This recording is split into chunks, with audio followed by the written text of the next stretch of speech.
আসসালামু আলাইকুম। সবাইকে স্বাগত জানাচ্ছি আমার আজকের এপিসোডে। আজ আপনাদের জন্য বানাবো খেজুরের গুড় দিয়ে ছানার সন্দেশ। দেখতে অনেকটা ইলিশ মাছের পেটির মতো বলে এটাকে ইলিশের পেটি সন্দেশও বলা হয়ে থাকে। অনেক মিষ্টির দোকানেও কিন্তু এই একই নামে বিক্রি হয়। বিশেষ করে বিয়ে বা গায়ে হলুদের অনুষ্ঠানগুলোতে এই ধরনের সন্দেশের কদর একটু বেশি থাকে। আর এখন যেহেতু শীতকাল, এখনই সময় বাজারে নতুন গুড় ওঠার। তো আপনারা চাইলে নানা রকম পিঠাপুলির পাশাপাশি খেজুরের গুড় দিয়ে এই মজার সন্দেশটাও বানাতে পারেন।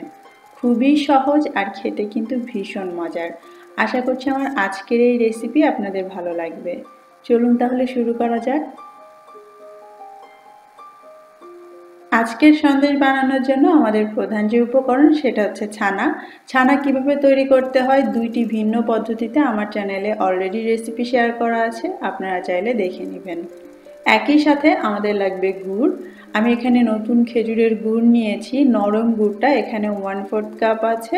আর সেই সঙ্গে আমি প্রায় 1.5 টেবিল চামচের মতো চিনি ব্যবহার করছি। আমি দুটোই ব্যবহার করব, আপনারা চাইলে যে কোনো একটা দিয়েও করতে পারেন।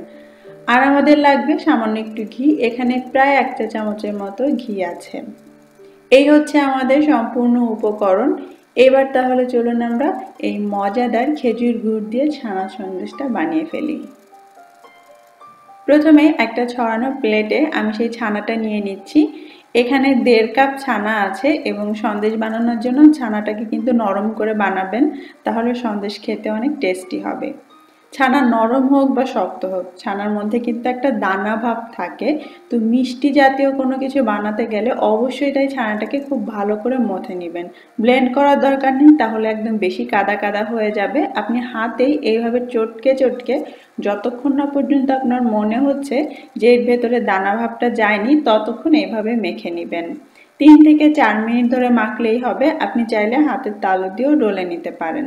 আমার ছানাটা মাখা হয়ে গিয়েছে, একটু কাছ থেকে দেখাই। দেখুন এরকম সফট হলেই হবে।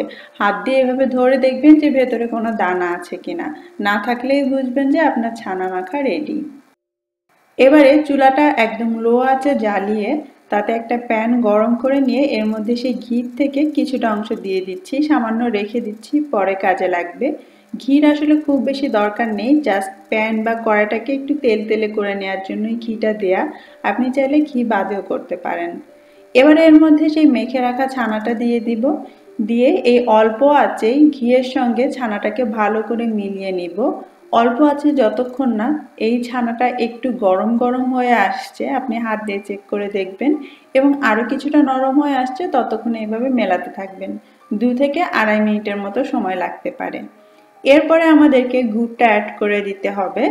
আমি এখানে 1/4 কাপ খেজুরের গুড় নিয়েছি, লিকুইড গুড়টা। আপনি চাইলে কিন্তু পাটালি গুড় গ্রেট করেও দিতে পারেন, এবং গুড়টা আপনি কতটুকু মিষ্টি খান সেই হিসেব করে দিতে পারেন, বাধা ধরার কোনো নিয়ম নেই। সাধারণত 1 কাপের জন্য 1/4 কাপ দিলেই হয়।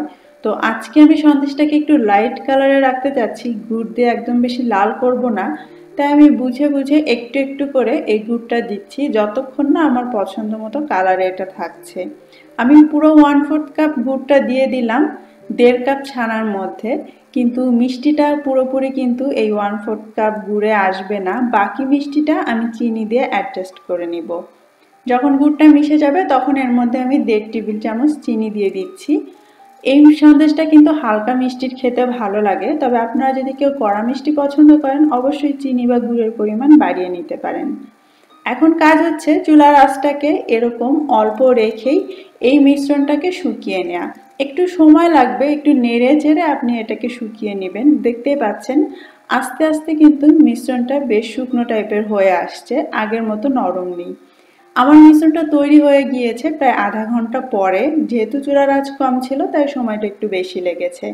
এবার আমি চুলাটা বন্ধ করে দিয়ে এই হাতা দিয়ে এটাকে ভালো করে এভাবে মথে নিচ্ছি। গরম থাকা অবস্থাতে এভাবে মথে নিলে ভেতরে কোনো দানা ভাব থাকে না, আর সন্দেশটা অনেক স্মুথ হয়। হাতে মাখতে গেলে হাত পুড়ে যাবে, তাই চুলা বন্ধ করে এই কড়াইতে রেখে আমি ভালো করে এভাবে মথে নিচ্ছি। সন্দেশ একদম রেডি।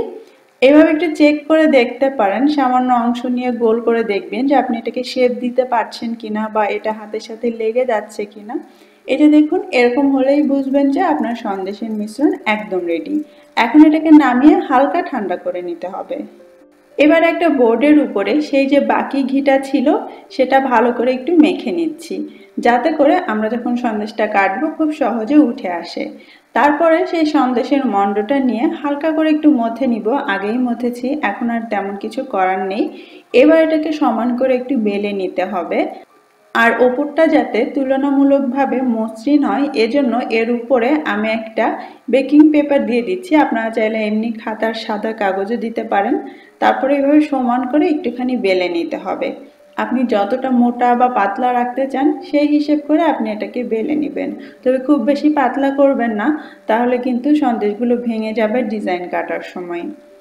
এইবারে আমাদের লাগবে এরকম কয়েকটা হার্ট শেপের কুকি কাটার, ছোট বড় মাঝারি নানা শেপে আপনি নিতে পারেন। আমি মাঝারি সাইজটা নিচ্ছি। তারপরে এই বেলে রাখা সন্দেশের মণ্ড থেকে এইভাবে কেটে নিচ্ছি।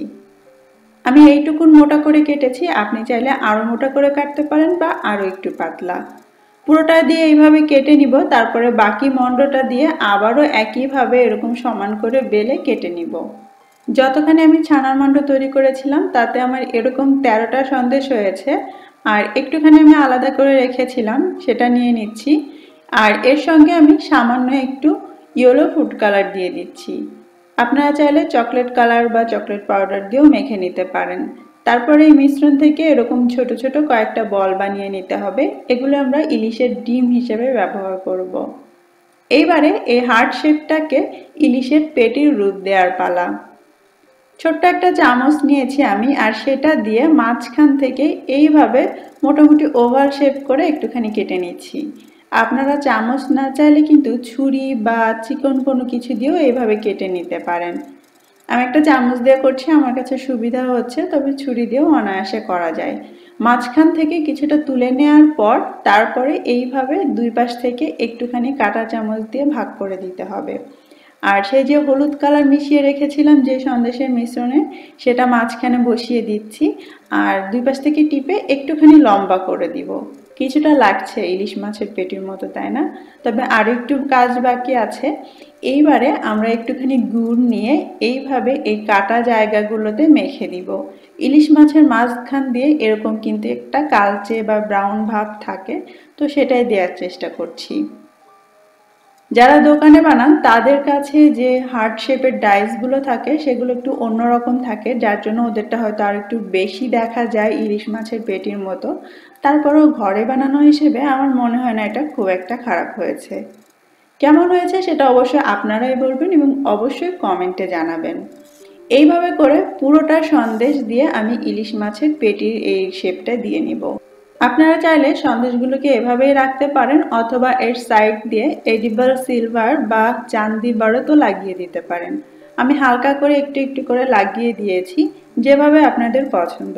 ব্যাস তৈরি হয়ে গেল শীত স্পেশাল খেজুরের গুড় দিয়ে ইলিশ মাছের পেটি সন্দেশ। এভাবেই যে আপনাকে সন্দেশটা শেপ করতে হবে তার কোনো মানে নেই। আপনার পছন্দ মতো ছাঁচে ফেলে বা কেটেও আপনি সন্দেশ পরিবেশন করতে পারেন। আশা করছি আজকের রেসিপি ভালো লেগেছে। সবাই অনেক ভালো থাকবেন। আল্লাহ হাফেজ।